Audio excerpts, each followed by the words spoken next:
The song's already playing here. Just for that tiny bit of percentage. Alright boys, well done on winning the game. Just don't do anything stupid at the back. They've still got to kick a goal. Perhaps it's going to fall well short.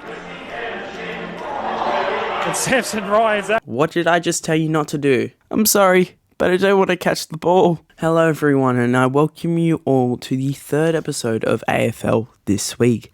This is the series where I talk to you all about what has happened in the AFL across the week. To start off with the AFL, and we have the second annual gather round in Adelaide. This is a great opportunity for the AFL and many rural communities living near Adelaide to experience an AFL game live. It's a shame I couldn't go to this as it looks like so much fun. Then again, my bank balance needs to be checked after my card declined on a $4 packet of gum. The three stadiums used in last year's gather round were used again, with one extra game played at Mount Barker, coincidentally, which is where the Swans played their match against the West Coast Eagles. Last time these two teams played against each other, Sydney turned into a professional cricket team, kicking 205 points and winning by 171 points. Honestly, the Eagles just forgot how to play in that game. After what happened last week with the Swans, I just want a nice and relaxing game to watch. Play on, says the umpire, out to Waterman, snap over his shoulder. It's a snap, all right. And they extend their margin. It's an Adelaide Hills ambush by the West Coast Eagles. Which is exactly what I didn't get. Sydney defeated the Eagles by 26 points this time as they claimed their spot back in the top 4, although in the most difficult way possible. 10,000 people saw this game live, which is the same amount of times I swore at the TV while we were losing. Harley Reid decided to turn into a steam train as he broke through all the Swans tacklers, but not Mad Roberts. He kicked his first career goal in the AFL. Such an amazing moment for the up-and-coming midfielder. It's a shame that he kicked his first goal with Kelly Underwood being the commentator. Last week, she said 2014 while commentating on the game between the Western Bulldogs and West Coast, and she did it again this week. So the first score of the second quarter. Can they win a quarter of football for the first time in 2014? At half-time, West Coast were in the lead by 5 points. As soon as I saw West Coast wearing a retro jersey, I knew they would play better than last year. This was harder to watch than the 2022 Grand Final and the 2023 Anzac Day round games. Luckily in the second half, we showed our class as we managed to scrape through with the victory here. Isaac Heaney was again the standout player for the Swans in this match as he continued his form from the start of the season. Let's just hope the bye doesn't affect his performances. Tom Papley filled in the captaincy as this was the first time since round 12, 2012, where we didn't have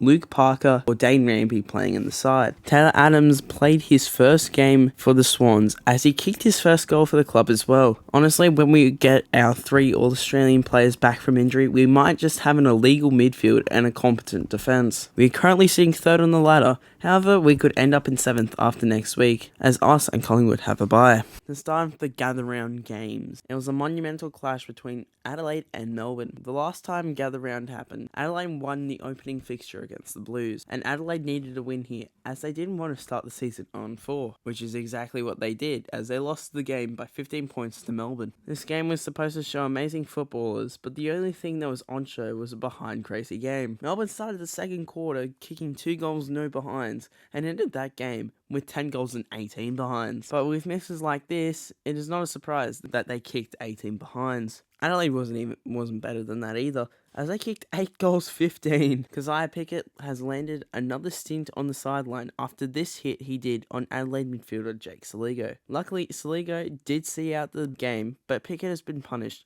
with no chance of an early play. Melbourne, after losing to the Swans, look to be one of the teams to beat as they currently reside in the top 2, while Adelaide is staring down a bottom 8 finish if they keep up this horror run. In one of the best games of the weekend, Fremantle and Carlton had one of the closest scorelines, with Carlton getting up in this game by 10 points for Carlton's first ever win at the Adelaide Oval. But that's not what everyone is talking about when they see this game. Instead, everyone is talking about the last 2 minutes of the game. Fremantle were up by 2 points with roughly 1 minute 30 on the clock, and before the ball returned to the middle of the ground, they were down by 10. With 1:30 on the clock, Fremantle ruckman Luke Jackson was trying to punch the ball forward and out of their defensive 50. Unfortunately, the ball fell into Carlton midfielder George Hewitt. The Carlton midfielder launched the ball forward, with the ball landing in the hands of Cottrell. But the controversy here was that it was touched by Ace before travelling to the hands of Cottrell and by the defender. Unfortunately for the Fremantle faithful, the mark stood and Cottrell finished in style. However, a dissent call against the Dockers was played, saying that it would be in the middle of the ground, before they changed their mind and put it almost exactly where Cottrell kicked it from. That shot at goal extended Carlton's lead to 10 points, and it ultimately won them the game. It's the only tip I got wrong in this round. You've got to feel it for Fremantle. The mark was an incorrect call, but the dissent call was the correct call. Going to move over to the Friday games, and the first game was between Brisbane and North Melbourne. This game was quite weird as both sides had started the season off 0-3, but luckily for one of them,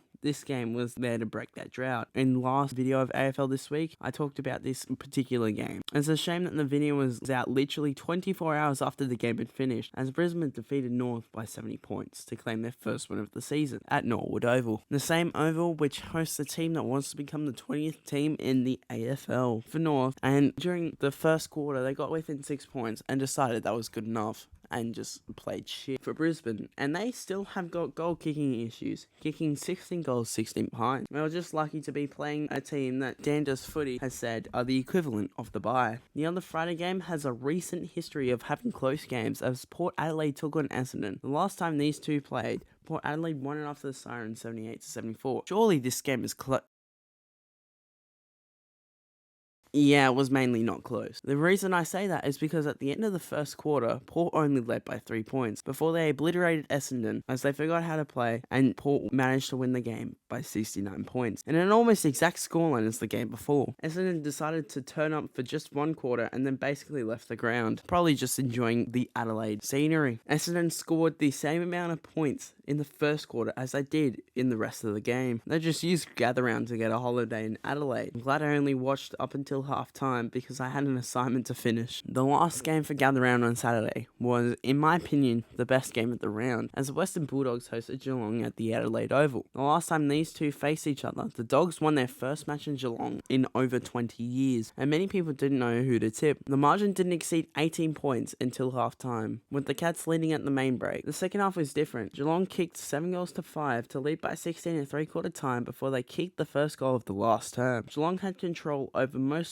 of the last quarter before the Bulldogs had one last surge. Liberatore started demolishing the midfield in this game as he collected 35 disposals as they cut the margin to 4 points but couldn't find a winner. 3 best plays in this game according to AFL Fantasy were all Bulldogs players. I wonder what would happen for the Brownlow votes for this game. Technically they should have one Geelong player in it as they won the game, but it would be unfortunate for the Dogs' best players as they almost carried them to a win. The Sunday games were mostly full of classic. To start off with, the Adelaide Hills held host to Gold Coast versus GWS. For the first time, both sides could have a full house for a game against each other. Although they didn't, both sides for the matchday poster literally copied each other. Unfortunately, they didn't copy each other's game plan, as GWS held on for a 28-point victory, claiming the Expansion Club Cup towards the end of the game, and Toby Green capped off this beautiful play to ultimately seal the game. I'm now afraid of Saturday, May the 4th. Oh, the 1-2, Toby Green for a 5th, finishes the game in style. For the final game outside the main stadium in Adelaide, it was Richmond vs St Kilda at Norwood Oval. The Tigers beat the Swans last week, and the Saints choked the lead against Essendon. Honestly, you could see that in the first half, as the Tigers were on a roll, even though they only led by 4 goals at half time in a pretty low-scoring affair. They were red hot and limited the Saints to only 1 goal in the first half. Popular YouTuber Cardman22 was late to the game, and when he arrived, St Kilda decided to actually play, as they kicked 8 of the last 12 goals to win by 7 points in a low-scoring classic. It was almost goal for goal in the final turn, but St Kilda proved to be too strong for the Tigers. Jay Bolton kicked 4 goals in their loss. Fortunately, he couldn't carry the dead Tigers' second half outfit. As for St Kilda, and they will have good momentum coming into their next game in Canberra. For the final game of the round, Collingwood hosted Hawthorn at the Adelaide Oval. This game saw the return of Jack Ginnivan to Collingwood since his departure after their grand final win, and Jack had a pretty good game as he kicked 2 goals in his return. Collingwood turned on the burners to lead as much as 38 points at half time. However, Hawthorn decided to actually start playing after half time, as they kicked 4 goals in the third quarter to bring the lead for Collingwood back to 25 points. Last week, Hawthorn could kick straight in the final quarter. This week, they decided to actually kick straight to set up an amazing finish, which unfortunately for them ended in a 5-point win to Collingwood. Collingwood almost lost in the same fashion that they usually would win in the last couple of years. If Hawthorn plays like what they did in the second half for the rest of the season, they might defeat a few top teams. As for Collingwood, and they will need a major think over, and hopefully, for their fans' sake, turn up for the full game. Hey everyone, I know I missed round 5, but I only want to talk about one game briefly because that just got on my mind. West Coast up against Richmond. West Coast are now looking deadly. They play like it. In Gather Round, they played like a solid team. They put the challenge up to the Swans, and now they defeated Richmond. So they are looking deadly. They are going to be back. Hopefully, they might actually turn up against top sides, but that's only a maybe. This could be just like a 2-game stint, or hopefully for West Coast's sake, it is more than a 2-game stint and it goes on for the rest of the season. Anyways, let's go back to the original video. Anyways, that is the end of AFL this week, and I hope you have enjoyed it. Make sure to hit that subscribe button if you haven't already. You can also follow me on Instagram, is at Noggleboston27_. It's been an honour talking to you guys today. Enjoy yourselves, and don't do stupid like getting pushed down the stairs at school. Yeah, have a good one, guys.